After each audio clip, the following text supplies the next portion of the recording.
जी हाँ, नमस्कार प्रणाम दोस्तों। विवाद वीडियो लेकर आ चुके हैं भोजपुरी न्यूज सीके राजा यूट्यूब चैनल पे। दोस्तों बता दें कि विवाद वीडियो शुरू करने से पहले अगर उससे पहले पावर स्टार पवन सिंह का फैन होंगे तब वीडियो को लाइक करके चैनल को सब्सक्राइब कर लीजिएगा। दोस्तों बता दें कि विवाद video power star Pawan Singh और टुनटुन यादव को लेकर है। दोस्तों बता दें कि पावर स्टार पवन सिंह ने गाना चुरा कर गा दिया है टुनटुन यादव को, जो कि गाना का टाइटल है अंगूरी से बोंगरी। दोस्तों यही दोनों गाना सेम मिल रहा है और बता दें कि अंतरा भी बीच का सेम कर रहा है। तो दोस्तों आप लोग चोरी का देख सकते हैं और लगा भी सकते हैं। दोस्तों कुछ दिन पहले पावर स्टार पवन सिंह ने इवेंट में बोला कि केकर चोरी पवनमा करी। दोस्तों बता दें कि आप लोग को वीडियो क्लिप दिखा देते हैं पावर स्टार पवन सिंह का।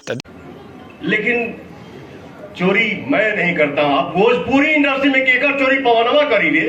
दोस्तों आप लोग ने वीडियो क्लिप देख लिए होंगे कि क्या बोल रहा है पावर स्टार पवन सिंह, केकर चोरी पवनमा करी। दोस्तों आप लोग सोच ही सकते हैं कि गाना चुरा कर और ऊपर से बोल रहा है कि केकर चोरी पवनमा करी। दोस्तों ऐसा हो ही नहीं सकता है कि टुनटुन यादव का गाना चुराया है। तो दोस्तों आप लोग क्या कहना चाहते हैं पावर स्टार पवन सिंह के बारे में, तो दोस्तों अपना राय कमेंट बॉक्स में जरूर दीजिएगा। दोस्तों अक्सर करके भोजपुरी न्यूज सीके राजा पे ऐसा अपडेट लेकर आता रहता हूँ। नमस्कार प्रणाम दोस्तों, ऐसे अपडेट पाने के लिए धन्यवाद। फिर मिलते हैं नेक्स्ट वीडियो में, तब तक के लिए बाय बाय, टाटा, नमस्कार प्रणाम।